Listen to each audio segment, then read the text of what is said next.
Hey, what's up, guys? This is General Sam, and this is my last safe haven in the podcast. The exclusive podcasts are behind a paywall, and I know my wife is too cheap to pay it. So for right now, this is the only place I can say things where she can't hear them. Now, unless she does get, if she does join the Patreon, I'm fucked because. A couple of podcasts ago, I was like, "Oh man, Abby found the podcast, and she watched some of it, and then she was asking me questions about Miss Vex, like, what the fuck? She's got a cock, and it's bigger than yours. What the hell?" and then she was asking me stuff like, I could tell she had like watched a little bit of it, but then it's become apparent that she's watching all of it and studying it down to the little details. For some reason, I think she's trying to understand her husband or something. I don't know. But she recently, I've mentioned a couple times using Reddit for like porn. And so now every time I have Reddit open, she's over there fucking behind my shoulder. What's he looking at? Like, dude, come on. I'm trying to look at Gaped Buttholes Gone Wild. r/gaped buttholes gone wild. I don't need you over my fucking shoulder the whole time. And no, man, it's fucking concerning me, dude. She's asking me all this weird shit about what kind of porn I watch. She's already stolen my goddamn fleshlight and hid it. And so now, like, I'm going to have to make a burner Reddit account to hide all that shit. Fucking sucks. So anyways, and then she was asking, like, because I had made a joke.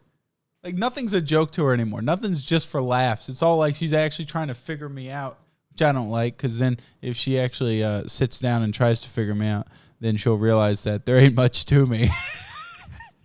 I would like there to be the illusion that, I might be a complex guy, but if she actually starts diving deep and trying to pay attention and trying to figure me out, she'll realize this guy's fucking dumb as nails. The fuck did I marry? So I'd like there to be a facade of mystery, of intrigue, but there's really not. The veil is getting thin. Anyways, so she she's been looking at my shit recently. So, anyways, back on track. Back on track. This is episode 14 or something like that of the Forehead Fables podcast. This is an exclusive. I was late. I'm sorry. I got caught up doing stuff. There was so many games coming out, man. There was Modern Warfare, The Outer Worlds. It's pretty good, right? There was, what else was there? Red Dead 2 for PC came out. AoE 2 Definitive Edition is coming out, and so I'm kind of cramped up. I'm trying to enjoy everything, and then the big one happened, the big Kahuna. Tarkov wiped and got the 0.12 update, which is the shit. It is the shit. I have never played Tarkov when it had just wiped. Right, I always get on there and play, and I'm like, man, everybody's got Ford armor. My fucking bullets aren't penetrating. It's a complex game, dude. If someone has armor on that is rated beyond the capabilities of your bullets, well, then you're not gonna cut through it. You're just not gonna fucking cut through it. And so a lot of people get on there and they're like, I shot this guy in the face 8 times. Like, yeah, but he had a fucking face shield on like one of those. I forget what they're called. Like the helmet Tachanka wears from Rainbow Six. They have that on Tarkov, and it has like an armor rating that's above what your bullets can do. So yeah, you're not gonna cut through it. It's a hyper realistic game, dude. It's fucking awesome. It's a cool game, but playing it right when it wipes, dude, it's a whole nother experience. It is that feeling you get when you're the last guy alive on Siege, or if you're like the last guy alive on Search and Destroy, and your hands are fucking shaking, man, and your heart's beating, you start getting palpitations. That's the feeling you have from the moment you start up Tarkov until you get off. It's probably not good for my hypertension, but that game, it is a stressful stressful experience. Starting to get like flashbacks just thinking about it. But honestly, all these games have just come out, and it's weird that the one that has captivated me the most is a game that's been out for years, and it just wiped. And motherfuckers still out here playing Rust. I get on Twitter every day, and this is like the golden age of games. Right now, there's a million fucking things out there. All these games have just come out. There's so much to play. What can you what are you gonna stick with? I get on Twitter and fucking 3/4 of my friends are still playing Rust. It ain't that fucking good. It just ain't that good. Get off of it and go play something else. I'll get on there every once in a while and play with some friends until some sweaty fucking Korean gang comes over and blows my house up. But like once every 4 months, I might hop on there. I'm not gonna fucking play Rust all goddamn day. Life's too short for that shit, man. I got r/gaped buttholes gone wild to look at. Anyways, so yeah, that's where I've been. I've been playing Tarkov. I don't have a good excuse. I've just been playing Tarkov. So I didn't charge you guys for last month on Patreon because I didn't fulfill like the whole point of you guys being on Patreon. And some of you were concerned. You were like, Sam, this is possibly the least Jewish thing I've ever seen you do. Are you all right? I was like, dude, that's like the point. Like, what if you got on Netflix and you paid for your Netflix subscription and you got on and they're like, yeah, you're not going to be able to watch shows this month. Thanks for the support, though. Thanks for paying us. But you can't watch the shows, Like, that was the point, was the exclusive episode. So I'll try to be doing 2 of these this month. It doesn't matter. All right, so anyways, last episode I talked about shitty Netflix shows, right? There was, like, that stupid Minecraft one, and there was something else. Anyways, I've been watching more TV and stuff, so I could... I've been searching specifically for shitty things that I could watch because it cracks me up. So I was watching a classic last night. I was watching The Road Warrior, right? Back when Mel Gibson was young and hot, before he was screaming about packs of wild inwards and anti-Semitic crap. And what did he say to that cop? He got pulled over for a DUI, and the female cop walks up and he rolls down the window, and before she can say anything, he just goes, "What's the problem, sugar tits?" Which is possibly the most cold-blooded shit you could say to a female officer right off the bat. And who the fuck even says that? Sugar tits. Anyways, I was watching The Road Warrior, and which is Mad Max 2 for all you fucking idiots out there. And awesome movie. Absolutely horrible sound design. It sounds like shit. And those movies really were low budget as fuck. And then after that, you get recommended movies. This was on Amazon Video, right? After you watch them, you get recommended movies that are similar. So I get recommended this thing called Wheels of Fire, made in 1985, around the same time that The Road Warrior came out. And of course, I was intrigued because it was not only was it a Mad Max like copycat, but it was so. It didn't even fucking try to hide the fact that it was a Mad Max copycat. You know how like A Boy and His Dog came out, right? And then like Mad Max came out, and you were like, oh, that's kind of similar, but it ain't that similar. You know what I mean? Like it was obviously the inspiration was there. Well, Mad Max and Wheels of Fire are like just verbatim copy. It's a copycat. But here's the difference: is that Wheels of Fire sucks. It sucks a lot of ass. Not in like the charming B-movie low budget bullshit the way The Road Warrior is, where it's like, oh, this kind of sucks, but it's also kind of good. Wheels of Fire just sucks. And but I was watching it. And the premise is like some guy's sister gets stolen or kidnapped, right? And his sister happens to be like the bustiest bitch in the West. And she spends the entire movie getting raped. It is like 2 hours of her getting raped. And she's got these giant titties that are always out. And I didn't even watch the whole thing. I just found myself skipping ahead to see if I could see more of them titties. You know what I'm saying? And it was the whole movie. The whole movie. She spent it topless, wandering around, getting fucking pile drive by a bunch of dudes. And I was like, this is the worst movie I've ever seen in my life. And yet I can't look away. Sorry, I had to fix my stupid camera focus. Anyway, so everybody's heard of Forgotten Weapons, right? The guy, Ian McCollum, he makes it. He's a fantastic orator. Isn't that the way you say it? And he knows his shit. He's obviously like a historian guy. Super smart.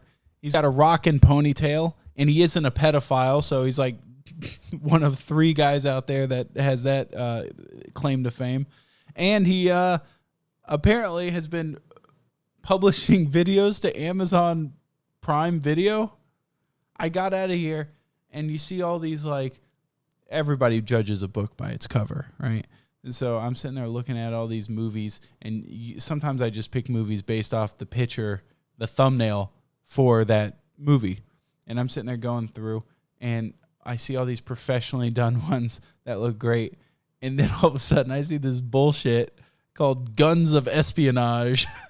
And the fucking thumbnail for it looks like it's made in Microsoft Paint. And I'm like, what the fuck is this? And I click on it, and who do I see? Ian McCollum talking about weapons of espionage from like the 1940s.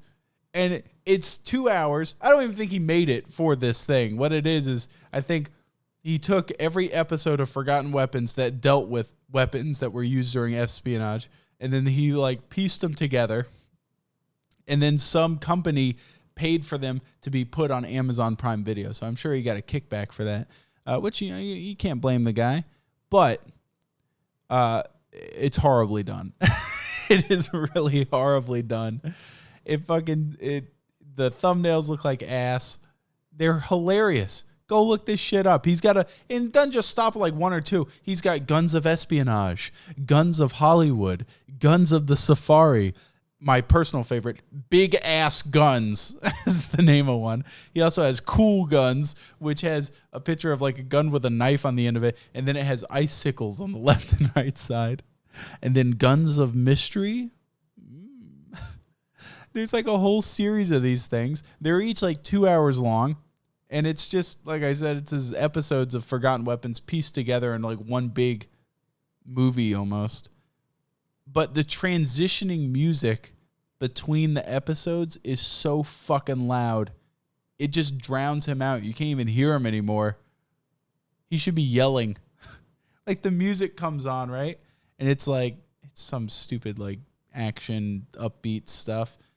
And he's sitting there talking in his very serious orator voice, talking about these guns. As you can see here, the breech is a locked back design, and like the music is just like na na na na na na na na na na na, and in the background you can barely hear him still talking about it. Well, if you like this weapon, feel free to purchase it from Rock Island Auction House, and it'll be going for $4,800. And the music is just drowning him out. And then it just like fades into another episode. And so you can't hear the beginning of the next one. But really, you should check those out. I watched one of them in its entirety. The Weapons of Espionage was, it was perfect. It was Ian McCollum at his finest, riveting performance. I feel like he's going to get an Academy Award this year. All right, now that I'm done bashing my mans from Forgotten Weapons, a lot of you have been asking why I haven't been streaming recently. They're like, look, I like the podcast and everything. That's all fine and dandy. But why aren't you streaming anymore? Well, my problem with that is, I got asked this from Wilbur Soot, too. He's like, hey, dude, what was your... He's like, I know you used to stream... Because I was asking to get on that, he has connections with those, what's that fucking thing? The Minecraft people, right? That play the SMP Live is what it's called. And back when, you know how like Minecraft got cool again for 10 minutes? And now it's fucking lame again.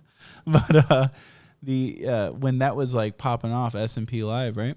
I was like, hey, I was thinking about getting on there, not to hang out with anybody specifically, but to kind of fuck with the people on there, because I went and looked at a couple of S&P Live videos, and they're all really, what's the word for it?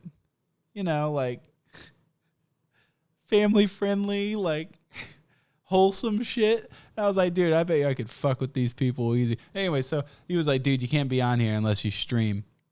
And he was like, why'd you stop streaming anyways? And I had forgotten at the time why I stopped streaming.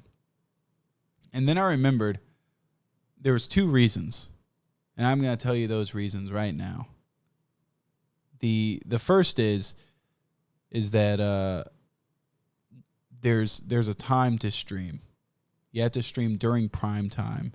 And prime time is usually from about 5 p.m. or 6 p.m. until 12 at night. And from 5 until 9, I am Mr. Mom. Daughter gets out of daycare. I want to fucking hang out with her and teach her how to hate my wife and slowly turn her against her. And then hang out with my family and stuff, cook dinner. I want to fucking work after working all day, you know. I think primetime streaming is a young man's game. You know, nobody wants to date somebody or be married to somebody that fucking streams from 6 p.m. until midnight. It's fucking weird. You have to hang out with them in the middle of the fucking morning and the afternoon while you're at work. I don't know. It was just... So I could only stream from like 1 p.m. Like I would get up and stream at like 9 a.m. until like 4. Nobody's fucking on, you know? And I pulled good numbers as long as I could advertise on YouTube. You know, sometimes I'd have like 1,500 viewers. That's good. But I could never go beyond that. Anytime I wanted to stream with somebody else, anytime I wanted to fucking do any event with streaming and take it seriously, all this shit was at night in the middle of me cooking dinner time. I'm a fucking old man. I am not going to go stream and be at my my clapping cymbal monkey best at fucking 7 p.m. It's not going to happen. And on top of that, reason number 2 why I stopped streaming is you're like a street performer. People come in and they throw fucking 75 cents at you and they're like, dance, monkey, you fucking dance for me. You're mine. I paid you $3. You do what I say. And then also, there's those people in chat that just ask a question and it's so fucking stupid. And I just see it. They act like I don't see it, but I see it. And I go, oh, that's stupid. I ain't going to fucking talk about that. And and then they go, oh, he obviously didn't see it, so I'll just keep posting it over and over and over again. I hated live streaming. I really did. It is the most taxing thing. You're tired by the end of it. And you're just fucking sitting there clapping for people, basically. You're just I feel like it's like an aquarium, you know, and people are looking in. This, I can have a mental breakdown in the next 38 seconds, and you guys won't even know because I can still edit it out, you know? And these are a little bit more fun because I can breach sensitive topics and not be fucking sweating my ass off about it. Have you seen all the people that have been banned on Twitch? You know, if you're not what's her face, Alinity, then you're gonna get banned. People get banned for all sorts of retarded shit on there. I would have gotten banned right there for saying retarded. And then people wonder why everybody's leaving for Mixer. That Shroud guy left for Mixer. The Ninja guy left for Mixer. I bet you next up on the block, they're in the works right now. Those accountants are sitting there working through all their ad revenue, seeing if they can purchase Dr. Disrespect. It's going to happen. It's going to happen. They're going to poach the biggest names from Twitch and bring them over to Mixer. Mixer's not as profitable right now. They don't have subscription features. But you know what they do have? You don't have to worry about getting fucking banned for doing stupid stuff, like messing up. Or so, if I'm playing Rust, right? If I'm playing Rust and I'm walking around and some other guy besides me runs up and screams the N-word, it's my fault. I should have had James McAvoy waiting with a sniper from that movie Wanted, ready to curve the bullet into his fucking head preemptively if he's going to say the N-word. Like, how am I supposed to stop that? How?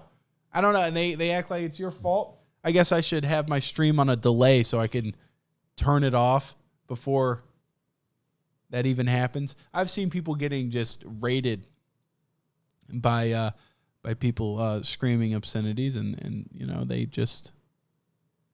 Some things are just off limits if you're a streamer. I would never stream VR chat. I wanted to stream VR chat, but you just see too many horrible things on there, and Twitch is they'll ban you in a heartbeat. So, but Mixer, on the other hand, is pretty lenient about that stuff. Never trust a company when it's big enough to have its own lawyer team. And Mixer doesn't have the money for lawyers right now, so they're like, hey, fuck it, throw money at streamers, we'll acquire talent, and we'll worry about legal ramifications later. So right now, it's a all-you-can say the N-word buffet on Mixer. Get on there, do whatever the fuck you want. But Twitch, on the other hand, I fucking hate that company. I hate them. I hate their guts. They're so biased. At least with YouTube, it's a mechanical, like, inhumane, like, you fuck up and you get taken down.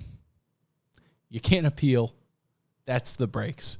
But Twitch is like, you see one person doing something fucked up, they're not getting banned because I got sexy titties. I happen to look like a foot. I'm deformed. I do something fucked up, I'm gone for life. I don't get it. It's too human. If a mod comes and checks out your channel on Twitch and they just don't vibe with you, you could be gone in a heartbeat. And it's irritating to me. So for one of a million reasons I just listed is the reason why I ain't on Twitch anymore. I could go on. I could. That went on for way too long. But I could go on, but I won't. And actually, I am going to go on. Another thing is you're regurgitating content. I fucking hate that. People that go on Twitch, they sit there and play a game for a little bit, for like 2 hours, and then they take those clips and they make it into a video and they put it on their channel. There is not the video that I feel the worst about over the past year is that those fucking, what's that stupid game that people hated? It was made by Miyazaki and it was technically a Souls game or whatever. Not a Souls game, but I don't know. I forget the name of it. Sekiro. I played Sekiro on stream and then took clips and made it into a video on YouTube. And it felt so fucking lazy. And I don't see how people do that and don't feel bad about just puking out the same garbage that they put on stream. Like, if someone goes to your stream, they should have dedicated content. They went out of their way to come see you. They should have something different than the crap that you're going to put on YouTube. I don't know. That's how I feel. So anyways, that's another reason why I ain't on Twitch anymore. It's a pain in the ass. It just is. And it takes up too much time if I'm going to sit there and stream and then record stuff otherwise that I would put into a video. So also they made it illegal on YouTube to advertise my Twitch as like a dedicated thing. So I took that out. Yeah, I was like, fuck it, dude. I'll just start a podcast. And everybody says making a podcast is easy. Easier. I do have to come up with 3 hours worth of entertainment 3 times a month, or an hour of entertainment 3 times a month, 3 hours of entertainment 1 time a month. And, that's kind of difficult. But, I've often thought that the hardest path in life, doing the hard stuff, is really what you end up having a more satisfactory result in the end. If it ain't hard, it ain't worth doing, And I was thinking about that in the context of being like a rapist. Let's say you're a rapist. Would you rather find some drunk slag down in what the British people call them, slag? Would you rather track down some slag at the pub? You know, no effort at all. You just pull up out there and you see her and she's out of her mind drunk. You throw her in the back of your car and you drive away. And you might feel immediate satisfaction. And you might even do it again. But eventually you're going to be like, this is too easy. I'm not getting any satisfaction out of this. I don't feel good about my works, is what a rapist might say. But let's say you plan to do a bigger target. I'm not talking weight-wise. I'm talking status-wise. And so you plan and scheme and orchestrate step by step to assault the queen.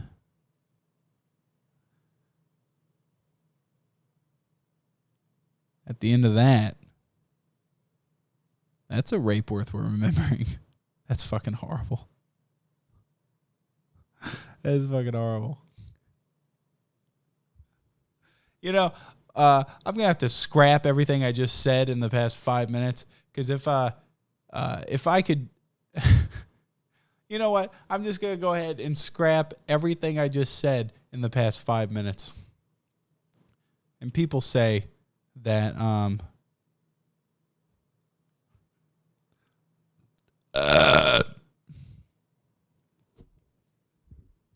fuck.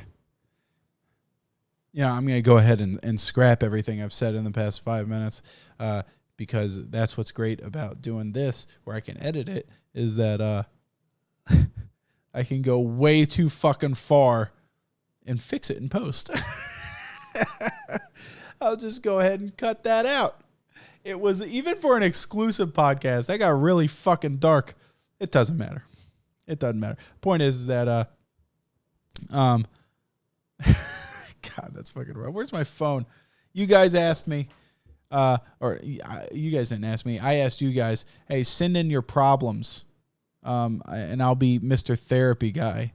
And then you guys did, and it turns out that you guys are fucking pathetic. 90% of these problems are like, I like this girl and she doesn't know I exist. What do you want me to do?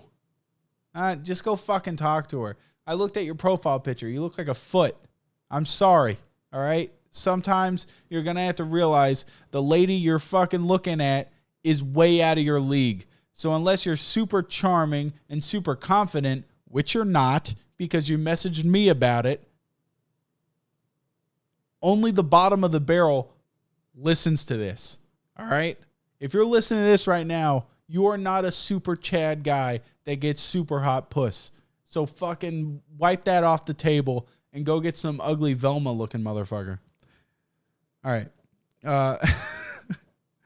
Okay, so I accepted a couple of these here. I opened up my DMs on the Forehead Fables podcast Twitter. Fuck.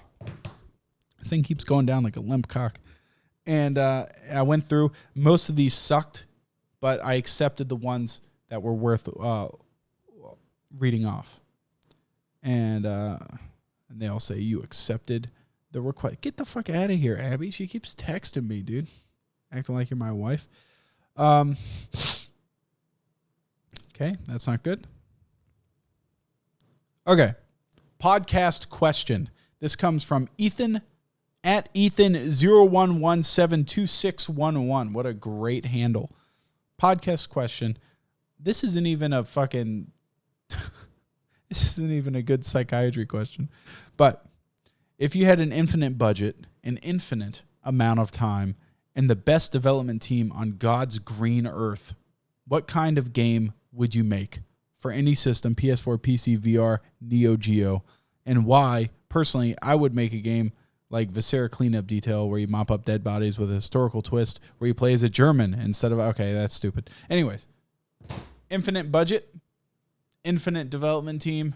I'm not going to set my sights high. I had an idea that I think should be handled by the team at Valve. Why is it focused on this? This thing's supposed to have facial recognition. Does that look like a fucking face to you? All right, first question. This is from Ethan at Ethan MA01172611. He asks, if you had an infinite budget, an infinite amount of time, and the best development team on God's green earth, what kind of game would you make? Listen here, I'm not a complex guy.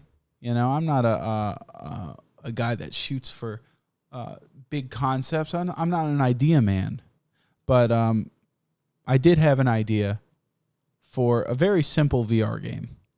See, VR is lacking in a lot of things.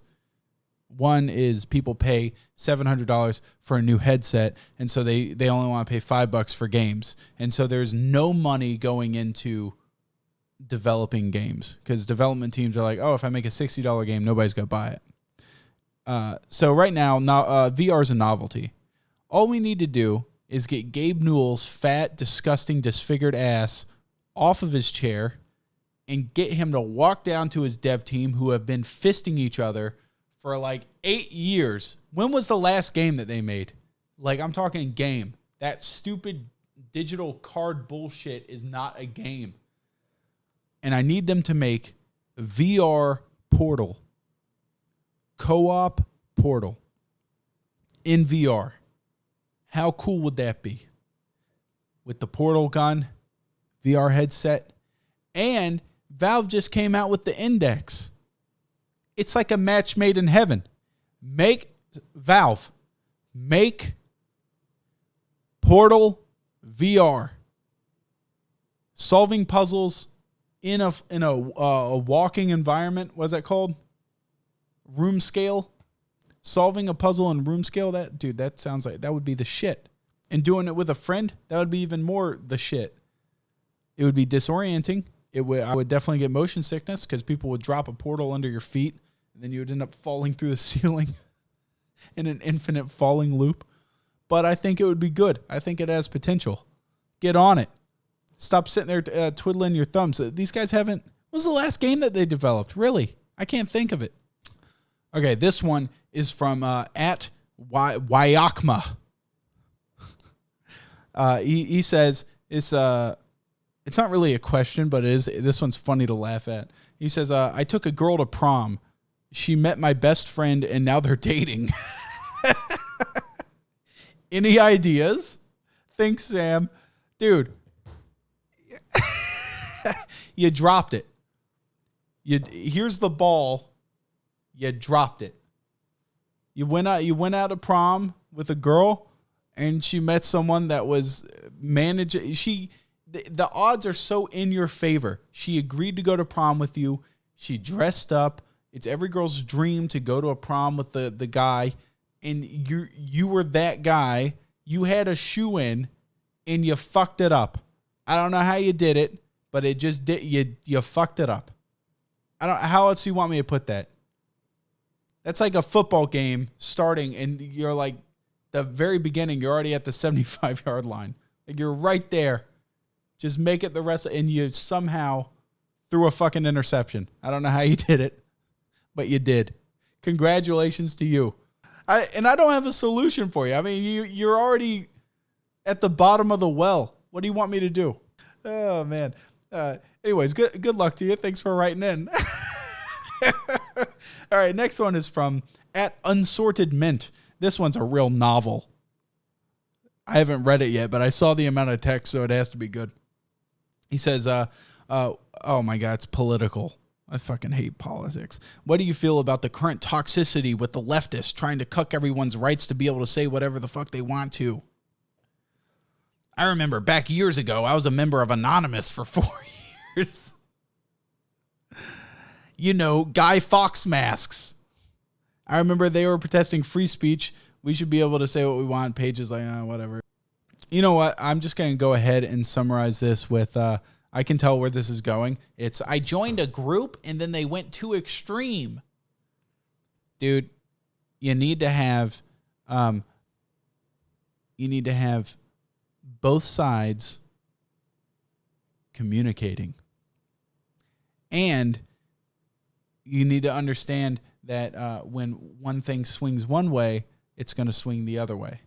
So the reason why we had Obama is because we had Bush. And the reason why we have Trump is because we had Obama. You know, and it's Obama went so far to the one side that now Trump is swinging so far on the other side. Now, the real issue is that people don't even care to fact check at all. They make no effort. They just look at something and go, hey, that fits in with what I want to hear. So by God, it must be right. Because my mom was like, my mom's super right wing, right? And she was telling me, whatever she says, I feel like arguing against it, just for the sake of seeing her pissed off. She was saying some shit about socialized healthcare, right? How it was like such a bad idea. And, I'm not exactly for socialized healthcare, but I do think that there is an issue with like pharmaceutical companies charging $1,500 for a fucking EpiPen. There's some issues that I think should be handled. People act like insurance companies are the bad guys, but insurance companies are trying to cover their ass because pharmaceuticals are so high. So there has to be some sort of maybe subsidized pharmaceutical companies in some way, and that'll bring insurance costs down. But it doesn't matter. Point is that my mom was railing against socialized healthcare, and how like if you have socialized healthcare, then if you get sick, you're at the back of the line behind everybody else. But in America, you can pay for it. And I'm like, first of all, Mom, you're not rich. You act like it'd be different if you were fucking Carter Pewterschmidt or something from Family Guy. You're not fucking rich as shit. Like, stop acting like you can pay for better healthcare than everybody else. And then on the other end of it, like if that was true, people would be flooding in from Canada to get healthcare in America or Germany. How many Germans do you see going, oh, fuck, I have cancer. Let's go to America to get it sorted out. It never happens. It doesn't. They got that shit. They just go and get it handled. Now, I guess the one issue would be we have a larger population here, so these things have a hard time scaling, because what is it? Like the average income in America, the median income is like $27,000 or something like that. And the poverty line is, I think, like $24,000. So the average person makes only a couple thousand more than the poverty line. In other words, if you get sick in America, you're poor. That's what happens. Like, I think my mom brought up something about, there was, and it's always in absolutes. That's my favorite part. It's in absolutes every time. She's like, all Democrats want to be able to have it so you can have an abortion after a baby's birth. I'm like, maybe like one or two. Because there's always crazy people. There's people out there that want to rape kids. I'm sure there's someone out there that wants to kill them after they're alive, too. In fact, I know there is. Because that's why we have, what's that word? Infanticide? Yeah, I'm pretty sure there's probably lots of people that want that shit. Or people that give birth to a kid that they don't fucking like. Like, it comes out, it looks ugly, and they're like, I don't want this one. Yeah, it happens. But I don't think it's every Democrat wants that. That's fucking insane talk. I always try to think better than people actually are. I thought that people were smart enough or just level-headed enough to look at stuff and go, hey, that sounds like bullshit. I might look that up, whether or not that's true. But, or I didn't think people were as susceptible to propaganda as they are. But it turns out they are. Because have you seen those ads that, quote-unquote, swayed the 2016 election? It's like the dumbest shit I've ever seen in my life. It's like Hillary is, okay, what it is it's the devil and Jesus playing a game of chess, and Hillary is the devil and Trump is Jesus, and it goes like, who will you vote for? Like there's some fucking Democrat out there that looks at that and goes, holy shit, I didn't realize she was the devil. Or that nobody's getting swayed by that is my point. There's people that might look at it and go and give a thumbs up because they're like in the Baptist Bible Belt, you know?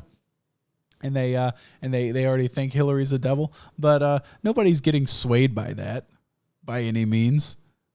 I don't know. And half of the ones that were bought during the 2016 election were like broken English. It wasn't even like well done, but people still fell for it, supposedly, according to the information. I would like, in my heart of hearts, I would like to think people are not that retarded. And yet, here we are. All right, this one is from @JohnstoneJed. He says, hey, Cineral, I have a bit of a problem. I moved in with a friend of mine a couple months back, and a week before we moved, my best friend started dating her. This is a red flag right off the bat. You don't live with women unless it's a romantic relationship. And even then, you wait a while.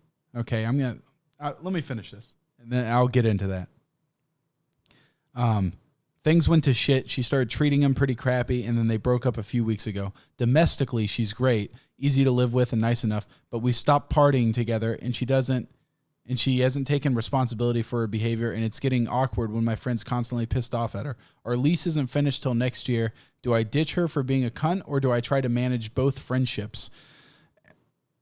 And then he says, why must you consistently shit on Bones and Suicide Boys? They're becoming your go-to metaphor for anything that's bad. All right, first of all, I don't think I've gone out of my way to shit on Bones or Suicide Boys frequently. I might have done it one or two times, but I don't want to say they're bad. I like music from both of them. Both groups. I guess Bones is single guy, Suicide Boys group guy. But you have to admit that they are the definition of quantity over quality. Every fucking week they're coming out with a new mixtape. But that's not the point. The point is that, let's see. Do not ever live with a girl that you're not romantically involved with. All right? Because women can be friends with guys without ever thinking of sex. But a guy is incapable of living with a woman without even if you don't think it for like a week, eventually it's going to be like 3 a.m. and you're going to have a huge hard on and you're going to go, I wonder if any of her dirty panties are lying around. Something to sniff. Like no guy is gonna fucking hang out, and I feel like there's too much of a disconnect. Maybe that's grumpy old Sam talking, but I don't feel like that's something that's possible. Living with a woman that is on a platonic level. Maybe I'm just an insane misogynist or something, but I don't feel like I could do it. Yeah, I just don't, without getting feelings for each other. You know, if going in explicitly for a platonic roommate relationship, don't feel like I could do it. I definitely don't feel like I could do it unless there was a real separation between living spaces. I'm talking if I had like a mother-in-law suite or something where I had my own area and we had like a maybe kind of a communal living area. I could see that, but not every day coming home, chilling in the living room with that chick, you know? I'd want to get my dick wet. And I'd try, and then it would dissolve the relationship. I would be like, all right, look, is this happening or not? Because if it's not, I'll go get a lease with some other chick. Like, what the fuck? I don't know. That just made me sound horrible. It did, I know. But I would never do it. Not in a million years. All right, this is a question from @GriffithKirk. And he's asking me, he goes, hey, I wanted to become an actor for a long time, and I want to start my career in acting. Any advice? Yes. There is a thing called, you ever seen that show Barry? You ever notice how like they're all in acting classes and stuff and like getting each other's backs and shit? I guarantee you they went out there thinking, I need to take acting classes before I start. And this doesn't just apply to acting. This applies to everything. There's something called the toolbox fallacy. And the toolbox fallacy is where you're like, hey, I want to do blank, but you wait and you go, I can't do blank until I have blank. You know what I mean? So I get hit up all the time from people that are like, I want to make YouTube video, but I can't until I have a microphone, until I have a camera, until I have a capture card, until I have a good editing PC. Dude, I've seen some of the funniest videos I've ever seen were edited on a phone with phone audio, with phone video. Phones are pretty good now, okay? So don't even come to me acting like you ain't got the fucking tools to make something. If you're if you're adamant about doing it, just fucking do it. First of all, you're going to suck in the beginning. Nobody picks up something. Like even Leonardo da Vinci, he didn't sit down and just start scribbling shit and it was awesome. He sucked. There was a time when he couldn't draw a straight line. Get out there and fucking do it. All right? You don't need that shit. Listen to this. Hold on, let me sit up for this inspiring speech. Listen here, fucker. Frankie on PC in 1080p. He made his first 1 million subs, and I don't think he ever used anything other than a blue snowball microphone. That little $40 microphone that plugs in via USB. It's a piece of shit. Knight Lavelle made Dark Light on a USB plug-and-play mic. I think the Blue Yeti, I think, is what he made it on. And that's a banger of a song. There's plenty of shit out there that... Plenty of like, when I realized that I don't need this camera and all these fucking lights and shit. Like I could have just done with a lamp. I didn't have to buy LED panels. I didn't have to buy this god awful expensive camera. You can do, it's actually almost funnier with like shitty quality. You can do anything with limited resources. In fact, it usually pushes your creative abilities. So, take the dive and just go out there and be an actor, you idiot. What are you doing messaging me? Go out there and act in some shit. You got a college around you? I'm sure they're looking for actors for like student projects. That should be your first experience. Besides that, look up how to be an actor. Go do it. Just do it. Just do it. That's it. Insert Shia LaBeouf screaming about just do it. I have a wood shop out back. And I have like half of the stuff I need to do like good woodworking crap. But it's like, dude, I have enough out there. I could do something. But what it is it's my fucking, I think what it is it's my, I'm apprehensive to start cutting on something knowing I'm going to fuck it up and then have to go buy more wood because that shit's expensive if you're using hardwoods and stuff. But yeah, I just need to get out there and do it. My problem is time. I don't have enough time in the day to do all this crap. So just go do it, man. Don't be a pussy. All right. This is a message from @JohnFuckerbutt.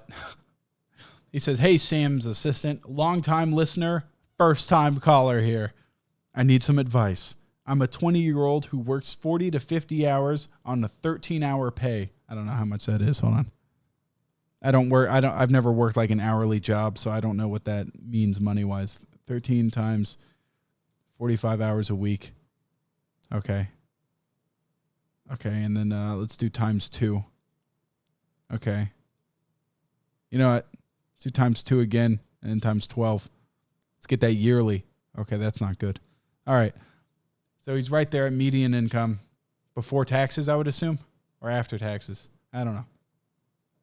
And he says, I live with a couple roommates and we just eat mushrooms and watch Hulu all day. What can I do so that my life doesn't eventually fall apart in 10 or 15 years? Dude, I'm not going to lie to you. Right here and now, I'm going to tell you one thing and one thing only. I lucked into everything I have. Everything I have in my life. Complete luck. I got married to a woman that tolerates me. Luck. I bet you I could marry 100 other women. They would have divorced my ass by now. I had a kid. Didn't turn out retarded. Luck. I got a job. doing the greatest thing on the fucking planet. Luck. Do you know how many people start YouTube channels and then give up? That could have been me. But I sat there and slogged through the negative comments until I forced people to like me. I forced it upon them. And then, you know what I think actually was a huge contributor to me having any sort of success was not being social. I don't hang out with people after hours, you know? All I do is just sit here and work on this stuff. So, I mean, I talk to like Brian and stuff like that, but it's not like in real life communication. Like, you ever have a friend over and like halfway through you're like, they could leave right now. I really want them to leave. I don't have to deal with that. When I don't want to talk to Brian or my friends anymore on Discord, I just click the button and then I go work on something. And so I really dedicate a lot of my time to just kind of working on stuff. And if you spend a lot of time just ingesting media, then yeah, you're not going to get as much done. And so you're just going to be sitting there making $28,000 a year for the rest of your life. I know it sucks, but get out there and do something. Get a side job, dude. That's what it's all about, is like come home after work and then work on something else. Because I had a job for years and then I did this on the side until it became profitable. But, you know, go out there and repair those hot air balloons. That's all I can tell you. Dude, more depressing shit from you. Okay.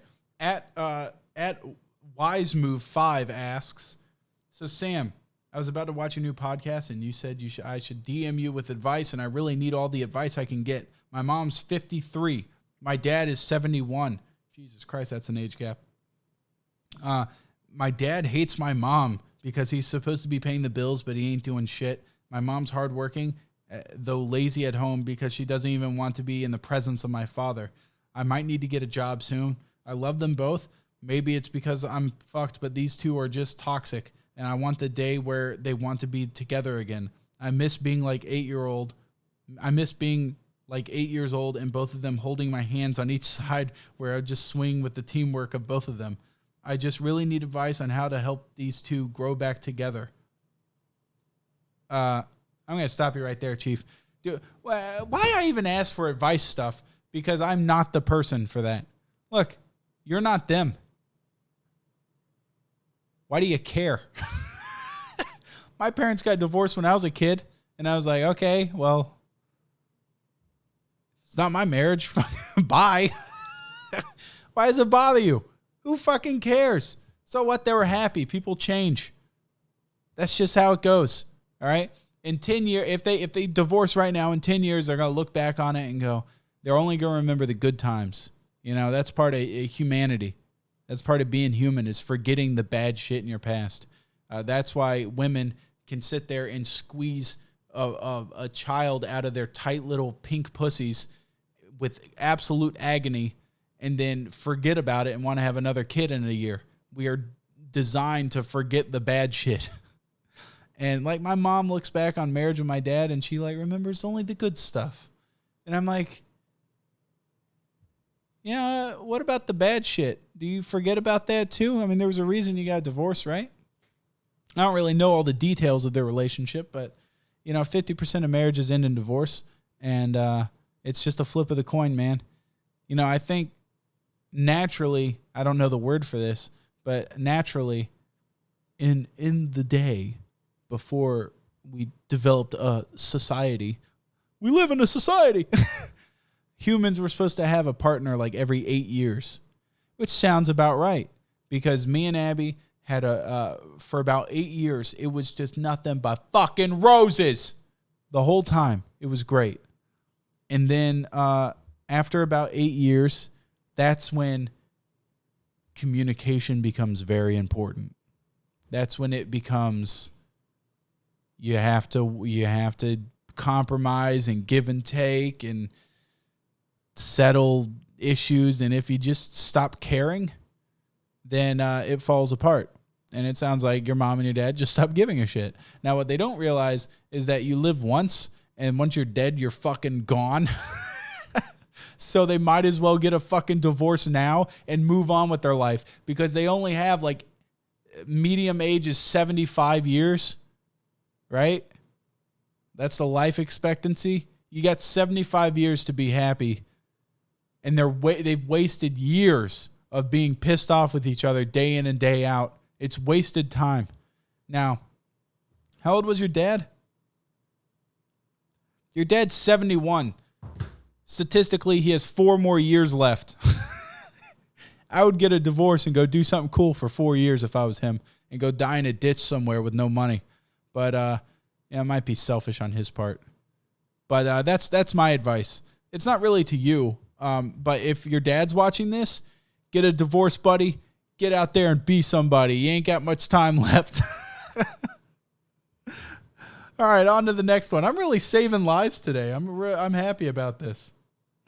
Okay. All right, this one's from @HamsJuth. HamsJuth. So my girlfriend and I live with her friend whose cat has fucked up the entire apartment. Her friend's boyfriend had this dog that also fucked up the entire apartment. Dog got caught and banned, but the cat is still here. The cat ripped up the carpet, and the dog fucked the supple sectional we got. Cat and dog shit and piss all over, too. Also, we've talked to them about the AC heat. They still fucking turn it up past what it needs to be, and we get a $120 electricity bill. What do we do when our roommates won't listen or take care of their animals? Yeah, living with people sucks. That's why I never lived with anybody except for my mama and my wife. I lived with my mama until I was... See, this is the thing about moving out, right? People are like, oh, I'm 18, time to move out and experience the world. And while it's great, you do a lot of hard learning, hard lessons are learned there. There is some things to consider, financial things to consider. One, in order to move past... Moving out at 18, how should I put this? Moving out at 18 is a lot like diving into the middle of a game at level 1. You might make it, but you're going to be severely disadvantaged. What I started doing was started building credit while living with my parents or living with my mom. And I started throwing money back for a down payment on a house. And started just saving. I didn't even end up going to a house. I had planned on buying a house. That's what I'd planned on doing because the idea of renting was just suicide to me. And because you're just throwing money down the drain. You're not getting equity out of it. You're just throwing it down the fucking drain. And that makes me cry. And so I sat there and I threw money back. And I started thinking about shit that people don't think about when they move out. You know what's nice to have when you move out? Toothpaste. Hand towels, regular towels, cleaning supplies, a broom, vacuum cleaners sometimes cost like $200. All that shit adds up. And when you first move out into an apartment, you got to pay first month's rent, last month's rent, security deposit. Then you're going to want to go out and get all that shit that you forgot about. There's always something you'll forget about. And so... like you're going to move into a place and they're not going to have blinds or curtains on the wall. And so you're going to look like a fucking asshole when like your neighbors see your butthole when you're changing your undies. And you got to think about this stuff, man. Moving out can cost thousands. And if you think you're like, oh, I just got, I got like $1,500 in the bank and I got, and rent's $600 plus amenities, you're fucked. You're not going to make it. Don't even try. It's a difficult thing, man. And I think you need to sit there and really consider who your roommates are. And you need to set some fucking ground rules. Be like, look, if we paid for this couch, I'm assuming it was a communal buy. We paid for it. I'm 1/3 of the people here. That means 30% of this couch is mine. And guess what? My 30% got scratched to hell and back by your fucking cat. So you pay me for my 30% of the couch, or I'm going to skin your cat and turn it into a fucking Daniel Boone hat, and I'm going to look fucking awesome wearing it. Now, I guess you probably shouldn't threaten to kill their cat. I don't know. I've never had to deal with roommates before, except for my mom. And you know what? My mom always told me every morning, we never had a problem. And she told me I was a handsome boy. You get roommates that treat you like that. That's what I'm going to tell you right now. Move in with your mom. I don't know. Dude, this is so out of my element. I never had roommates. I never had that grind. I hate people that have shitty pets that don't house train. My dog will claw at the back door and panic if it knows it has to shit and it can't hold it. And it's like, one time, my wife fed the dog some god-awful concoction she made. I think she called it dinner. She gave the dog something with a lot of lard and fat in it. And I was like, what are you doing? And then we went to sleep or something, or we left the house, and the dog had explosive diarrhea. And this dog tried to... First of all, we came home, and we knew something was up because your eyes started watering the second you came in the house. But the dog had tried to like shit under the back door out into the backyard. You know, like she knew she had fucked up. And the thing is that in her mind, she was like, I pooped in the house. Unconditional poop should always go outside. But in this instance, it wasn't even her fault. It was Abby's fault. I was like, why'd you even feed her that? It's not her fault. She didn't get in trouble for shitting in the house. But a dog should know that the poop does not go in the house. And your shitty roommates are not good owners of pets. Here, you know what you can do? You can do an anonymous tip. I would go down to the apartment office, and go, hey, there's a fucking animal in my apartment, and these people won't get rid of it. Don't tell them that I told you that there was a pet here. Schedule some impromptu preventative maintenance and have a person come in, and they'll catch the cat and go, hey, get rid of the fucking cat. That way your roommate isn't mad at you, and that way you get rid of the cat. I can't stand people that dodge lease agreements to have animals at their apartment. Just if you want to have an animal and you want to live in an apartment, just go live in an animal-friendly apartment. Don't sit there and hide this fucking thing away from the world, because that means that they're never going to take the dog for a walk. They're never going to let the cat outside because they're afraid the cat's just like in a prison cell in your apartment. No wonder he's scratching the furniture up. I feel like this episode has been so goddamn serious. It has been so angry and serious the whole time. Now that I think about it, I don't think any of the advice I gave probably helped at all. But, that's fine. If you have any life situations that you need help with, you send me a message at Forehead Fables Podcast, I think. At Forehead Fables Podcast. It might just be at Forehead Fables. No, it's definitely at Forehead Fables. Send me a DM about your life issues, and I'll get to the bottom of it and give you some solid advice. It's not solid, to be honest. But anyways, this is the end of episode 13 or 14 or something of the Forehead Fables Podcast. Coming soon is some merchandise. We'll see you on the next one, man.